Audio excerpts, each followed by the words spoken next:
दारिंगबाड़ी में गंजेई चाष गंजेई चाषी सहयोगी होमगार्ड गिरफ।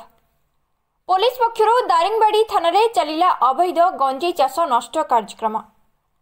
पुलिस और अबकारी विभाग मिलित चढ़ाऊ गुरुवार दिन दारिंगबाड़ी थाना अंतर्गत परपांका और डुलिरी ग्राम निकटस्थ नदी तलिया जंगल प्राय 70 एकर जमी बेआईन गंजेई चाष को काटी पदा करने सह सेगुड़िक निआं लगाई जाली पोड़ी नष्ट कर मिलित स्क्वाड।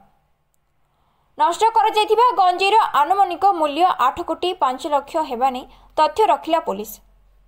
परंतु गंजेई चाष जमीर मालिकाना आधार रे ग्रामर 4 जन गंजेई चाषी को गिरफ करथिला police.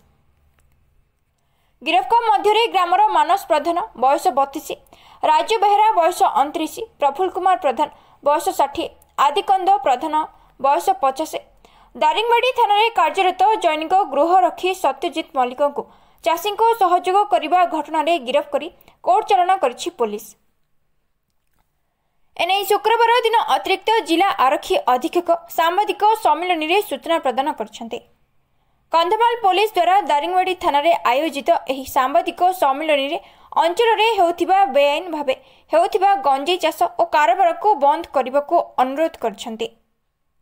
गतकाली Daringbadi police excise official forest official मिलित आनुकूल्य रे आमर गंजेई कटिंग अभियान होइथिला एवं ताहा परपंका गाँ एवं दुलिरी गाँ पाखापाखी गंजेई कटिंग होइथिला। प्राय 70 एकर गंजेई कटा होइथिला एवं एई संक्रांत रे Daringbadi PS case number 224 registration होई जो माने एई केस रे संपृक्ति अछि हम 5 जन को अरेस्ट करिछु। आज कोर्ट चालान हेबे। सेही 5 जन भितरु जणे होमगार्ड सत्यजित मल्लिक जे कि दारिंगबाड़ी थाना रे कार्यरत तांको मध्य अरेस्ट कराई से तांको आज कोर्ट चालान हेबो एवं ए जो गंजेई जो माने संपृक्ति अछंती तांको को आपनक द्वारा मु मेसेज दवा पई चाहूची जो माने एथरे संपृक्ति अछंती जते जल्दी होची सब छाडी दियंतु।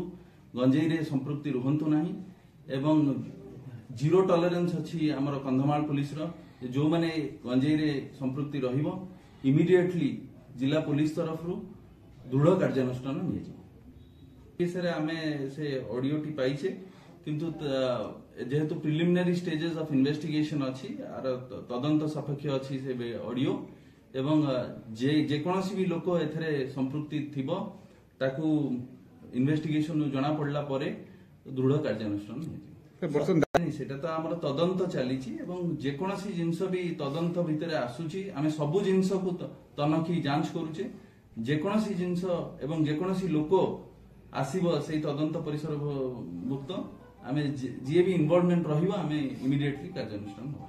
सर कुहा जाय एटा भूल कथा गंजेई कटा आमे लास्ट नवेम्बर फर्स्ट वीक रु आरंभ करिचे। दारिंगबाड़ी रे मध्य आ पूर्वरु मोर देन 2 टाइम्स ऑलरेडी आमे गंजेई कटा सरलाणी एवं एटा मार्च 2025 पर्यंत चलिबो।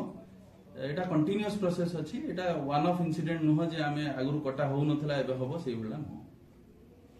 दारिंगबाड़ी अशोक सिंह को रिपोर्ट, नारद न्यूज ओडिया।